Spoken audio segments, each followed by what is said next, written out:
What is going on, guys? My name is Timo, and today we're going to be talking about this. Now, this is Fanatec's F1 Esports wheel version number 2, and they sent this over to me completely free. And I know what you're thinking, all right, cool, dude, you're sponsored, but that's actually not the case. But hey, Fanatec, if you want to sponsor your boy, please hit me up. I am a car and motorcycle channel. I do quite a bit of sim racing, so come on.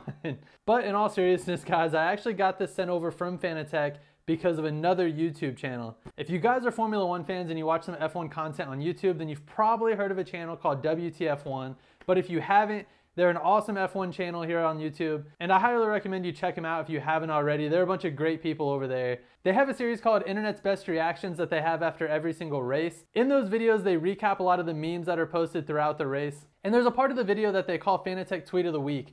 And Matt picks his favorite tweet that happened throughout that weekend, and whoever that is gets a prize sent over from Fanatec. So massive shout out to Fanatec and WTF1 for sending this over. But let's go ahead and talk about the wheel, guys, because that's why we're really here. And I'm not good at unboxing, so we're gonna go ahead and skip this part. All right, guys, so here it is in all of its glory.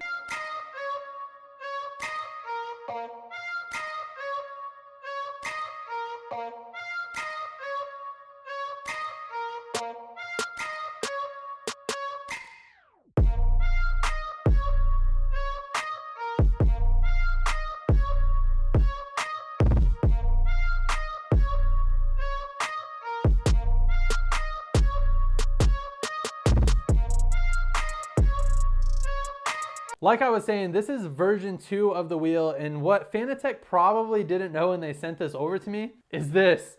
I actually have the version 1 already, so a nice little upgrade that Fanatec sent me. I've actually had the version 1 for well over a year, and I've put in easy 1,000+ hours on this wheel and had no issues. So if the version 1 is this great, trust me, I'm super excited that they sent me version 2. Now, the first main addition to the version 2 wheel is going to be these vertical LEDs here on the side. They already had the ones that go across the top for the rev counter, but now with the vertical ones, it displays the flag system. I've actually used this wheel a few times already in F1 2021 for a few hours, and it just adds to the immersion. If you're the type of person that likes to play games with no HUD, this is a great feature to have on your wheel. The second biggest change is going to be with the paddles. So this right here is the version 1 wheel, so the original F1 Esports wheel. And you can see that the paddles are a little bit on the smaller side. They do have a decent length of travel and a nice tactile feel. But with the version 2 wheel, you can see that the paddles are a little bit larger, so they're much easier to find when you need to hit a gear change in the corners. And also the travel is so much shorter, and they're so tactile that I can't even explain it to you guys. It feels so good just to be able to flick these paddles. I never thought I'd get excited by something that simple, but it feels so nice just to make a gear change in F1. Outside of that, everything else is pretty much the same, but for good reason. It was already so great the first time, they didn't really need to update that much. Every button on the face is very nice and tactile. Like I said, I have over 1,000 hours on the first wheel and never had any issues with any of these buttons.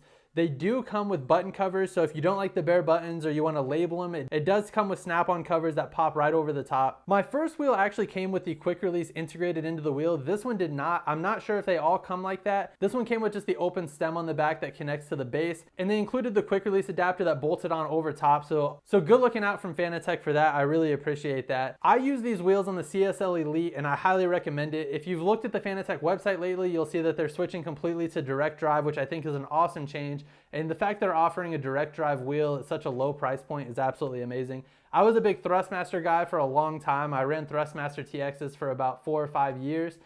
Finally made the switch to Fanatec in 2020, and I've never looked back. If you guys are interested in playing F1 and building a sim setup, I highly recommend Fanatec, and I highly recommend either of the F1 Esports wheels. And they have a couple other F1 wheels on their website. I'll leave a link down below that links to their wheel page. I'm also going to leave a link down below that goes to WTF1. Please check them out if you haven't already. And hey, check out the Internet's Best Reaction videos and start sending out some tweets with hashtag WTF1, and you might get lucky and win a wheel like I did. But until next time, guys, I hope you all have a good one.